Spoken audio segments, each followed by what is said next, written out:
the BlackBerry. With the way, like I mentioned, technology moving ahead, you tend to do a lot of things on your BlackBerry now. You can do internet, email, etc., and it becomes an essential part of your life. And so you end up putting every little thing that you have on your BlackBerry. So with the evolution of technology and the way that mobile devices have steadily improved, you begin to trust it more, and you begin to put a lot more data on it, you do a lot more things on it. So the amount of personal information that goes onto the BlackBerry or your mobile device is significant. So what kind of personal information are we talking about? Well, most high-end phones these days have cameras. There could be some personal pictures of yours, naughty pictures of your girlfriend or boyfriend, depending on how you swim. Private text messages, for example. Maybe a couple of messages in there that you don't want your wife or husband to read. Emails, always a good thing. Websites these days, when you register on the site, they immediately send you an email saying, this is your username, this is your password. And I don't know, still to this day, people use the same password throughout all of their services. Oh, excuse me.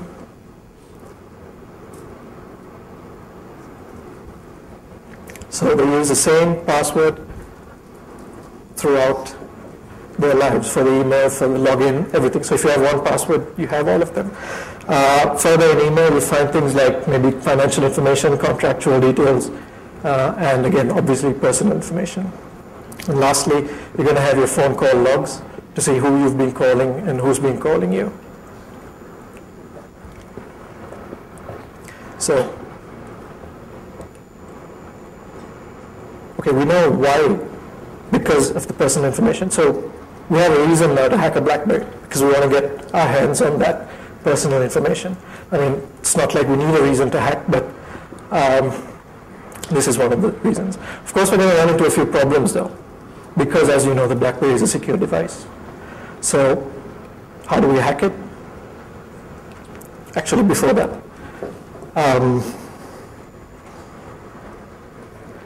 so we know the BlackBerry is a secure device, and we know the minute that it leaves, that information leaves the BlackBerry, it gets mangled and encrypted and impossible to read.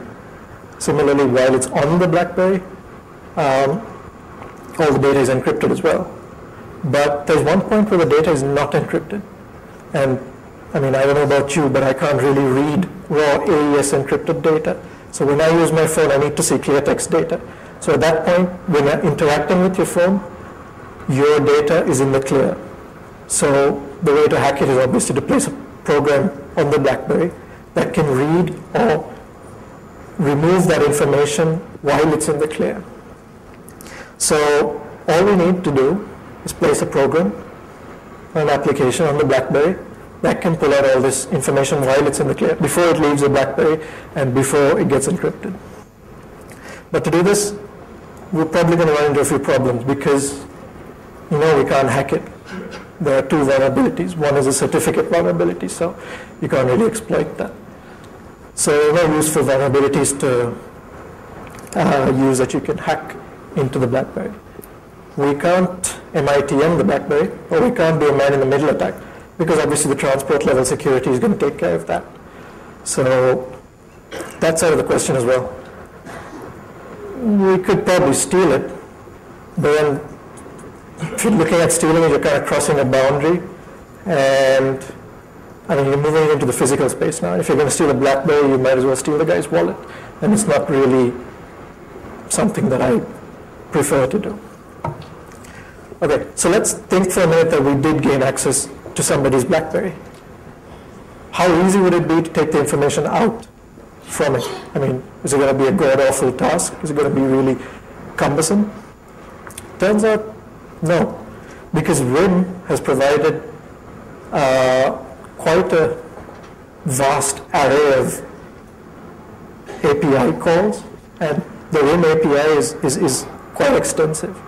So I'm going to cover a little bit of the APIs that we can use to take the information out and give you maybe accompanying scenarios of each of those APIs. So let's start off with DTMF tones.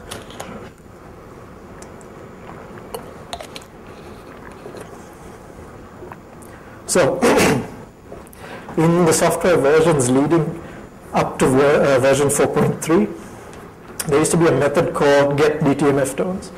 Now, what this method does is when you're on an active phone call, there's a DTMF phone queue. So say, for example, you're checking your voicemail. You key in your PIN to access the voicemail. If you call the getDTMFTones, you're going to be able to pull out that set of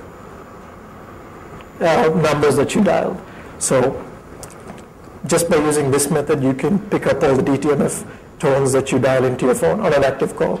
Now, after version 4.3, we're presently at about version 4.7, about to move into version 5. There are unofficial copies of version 5 out there in the market right now. Not in the market, I mean, it's free to download if you know where to look. So after that, they removed this method. So it's not going to be as easy as it is to pull out these DTMF tones. But if you look a little bit deeper, you can still use some of the methods like add key listener, which is essentially a listener. It listens for key presses. So add key listener, once you implement it, it'll monitor things like key down and key up events. So if you push a key, that's a key down event. If you release it, it's a key up event. So by using this, you can have a key listener and essentially set up a sort of key logger, which you use then to collect the information. Now, another case where you would find this useful is in phone banking. So somebody logs into his phone banking and keys in his account number, keys in his PIN, and so you have his account number and PIN. And what you do with it afterwards is entirely up to you. How about text messages? Well, for text messages, there's a package called JavaX Wireless Messaging. Essentially, it's another listener that you run, but what this listener does is it listens for SMS messages, incoming and outgoing SMS messages. So once you implement that, the listener will tell you, okay, I've got an incoming SMS message, what do I do with it? So we can tell the BlackBerry to do something with this message. So for example, if I want to take a copy of that incoming or outgoing SMS, I can do that. Similarly, using the same package, you can also send and receive SMS messages without the owner's consent. Now, this is mostly useful in cases where you have micropayments. For example, if you have a vending machine that requests you to send an SMS for you to buy a candy bar or to buy some soda. So you send an SMS and the money is deducted off your phone, you pay it in your phone bill. So you can actually do the same thing. I mean, you have a victim who's got a compromised BlackBerry, so you go up to the vending machine, but instead of sending the SMS yourself, you send a command to your compromised BlackBerry for him to send the SMS. So he's paying for your soda or for your candy bar. So I'll try to give you a little bit of a look as to how this would work. So this is the inside of the BlackBerry. We've got a listener set up there. And what it does is it waits for an incoming SMS. So once the listener receives that SMS, it says, okay, I've got this message, what do I do with it? So we've already told the listener, okay, if you get an SMS, just take a copy of it and forward it to a server outside, to my server outside, for example. And then you can display it on the user's screen. It's very similar when using email as well. Instead of using a message listener this time, you would use a folder listener. This folder listener watches your inbox and outbox for incoming or outgoing messages. And so through this, you can also intercept emails being sent to and from your BlackBerry. Again, using the same package, you can send spoofed email messages. For example, if you want to have some fun and you want to have one guy insult his boss or his girlfriend, you can just send out a spoofed email from his BlackBerry and then sit back and watch the fun. Oh, the next one is a cool one. You guys would like this one. Remote listening.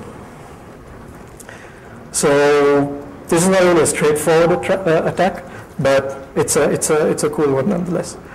I'll set the stage. So the idea is you have a victim with a compromised phone, and you as the attacker give that phone a call.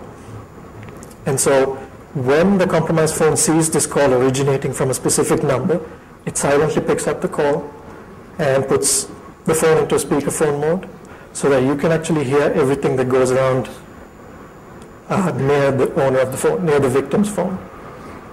So to achieve this, you have to do the attack in a few stages, and I'll explain those stages in a second.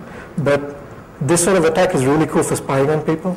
Like, so if you want to find out what your employees are talking about you behind your back, you can just spy on them when they go home after work. You can spy on people who go into maybe important meetings, corporate espionage. You can activate the spying mechanism and then turn the phone into a bug.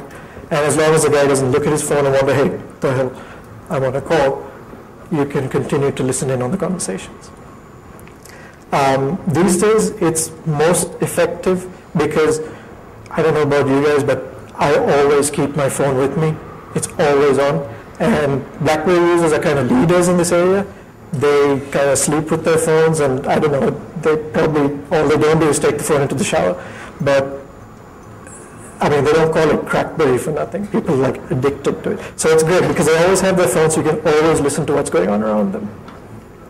So I'll explain a little bit about how we actually achieve this. We start off with a phone listener. Again, like the message listener and the folder listener, the phone listener will listen for incoming phone calls. And once it receives a phone call, it checks, okay, is it coming in from a specific phone number that I recognize?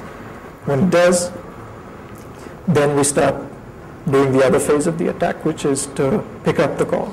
Now, sadly, RIM doesn't have an API on the phone to enable you to pick up the call. So instead, we turn to what is called the event injector. Now, as it is aptly named, the event injector injects events back into the BlackBerry. So if you want to artificially invoke an event, like a new mail message or something like that, you can do that with the event injector. It turns out that the event injector can also inject keystrokes.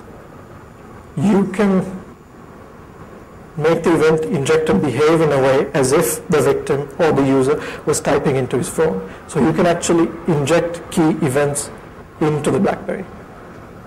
So to give you an overview of how that works, that's your BlackBerry with the phone listener and the event injector set up. So you get a incoming call, and the phone listener says, okay, I've got a call, it's from the attacker's phone, I need to do something with it. So it talks to the event injector, and this is where we have our code placed. So the event injector does two things. It mutes the call so that the phone doesn't ring, and then it answers the call. So at that point you have an active call and you can actually listen in. But the problem with this is that at this stage, it's on a call that you'd use. The phone will be placed near your ear, so the microphone isn't sensitive enough. So what we do is we just send an additional key injection event to turn on the speakerphone. And as long as the attacker has his phone on mute, and he doesn't say anything, or he doesn't arouse the suspicion of the victim, he can listen in all he wants until the victim discovers that his phone's been compromised. Moving on to the camera API. This is also another fun thing that you can do. So using the package Java X Micro Edition Media Control, you can use the get snapshot method to capture an image from any of the BlackBerries that have a built-in camera. Ideally, you can have this set up on a timed base. Actually, not ideally. You could have it set up on a timed base, so you've got a picture taken every hour. But I find it more effective to do it on a trigger-based event. Like, for example, when somebody's on a phone call because